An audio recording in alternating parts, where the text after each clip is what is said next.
Российская статистика показывает, что ежегодно матери в роддомах отказываются от 10-11 тысяч детей. А если говорить о мировом опыте, то по данным ООН, каждый год семьи отказываются от 60 миллионов малышей.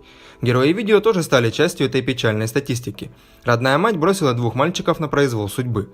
Рассказываю, как же сложилась их судьба. Двум братьям, Славе и Владу, нелегко жилось с самого детства. Родная мать была слишком занята собственной жизнью и проблемами, поэтому мальчикам внимания никто не уделял. Однажды мама предложила сыновьям отправиться в парк. Семья села в автобус, и на одной из остановок женщина вышла и сказала мальчикам, чтобы они ехали дальше и ждали ее.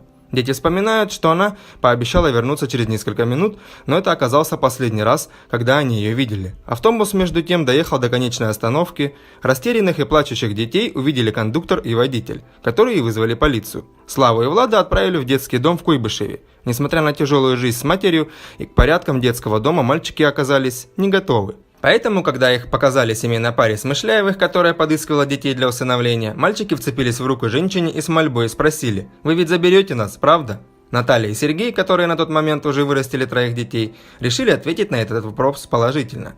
Они прошли все необходимые процедуры, и вскоре мальчики стали их приемными сыновьями. Нельзя сказать, что жизнь в новых условиях стала для детей сказкой. Они просто не знали, как нужно жить в нормальной семье. Приемные родители вспоминают, что мальчики отказались раздеваться перед сном. Они просто не понимали, зачем это делать. Ведь в детском доме они привыкли всегда быть начеку. А в первую ночь ни родители, ни дети не спали. Слава и Влад просто сидели на кровати с фонариками. Они иногда засыпали, но просыпались от любого звука. Мальчики даже не знали, что такое баня. Их приемные родители рассказывают, что однажды они пошли все вместе в баню. Но ребята, увидев приемного папу с веником в руках, испугались и закричали. Они решили, что они в чем-то провинились и их хотят наказать.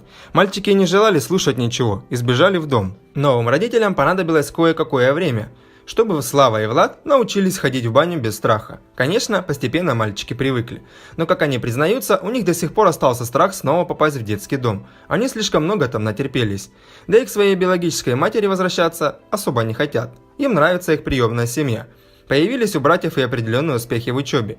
До этого у Славы и Влада не было знаний даже на уровне 1 класса. Ни родная мать, ни преподаватели в детском доме не уделяли развитию мальчиков никакого внимания. В приюте, как рассказывают Слава и Влад, за любое невыполненное задание их наказывали лишением еды. А сейчас у ребят даже появились мечты и планы. Например, Слава говорит, что хочет стать летчиком. Для этого он старается лучше учиться и дополнительно занимается спортом. Братьям повезло, что у них появился второй шанс, и они попали в такую замечательную семью. Наталья и Сергей искренне любят мальчиков. Мы рады, что смогли стать для Влада и Славы настоящей семьей, где они чувствуют себя защищенными и любимыми. Остается надеяться, что предательство матери никак не повлияет на их дальнейшую жизнь, и мальчики смогут построить собственную счастливую семью без оглядки на прошлое.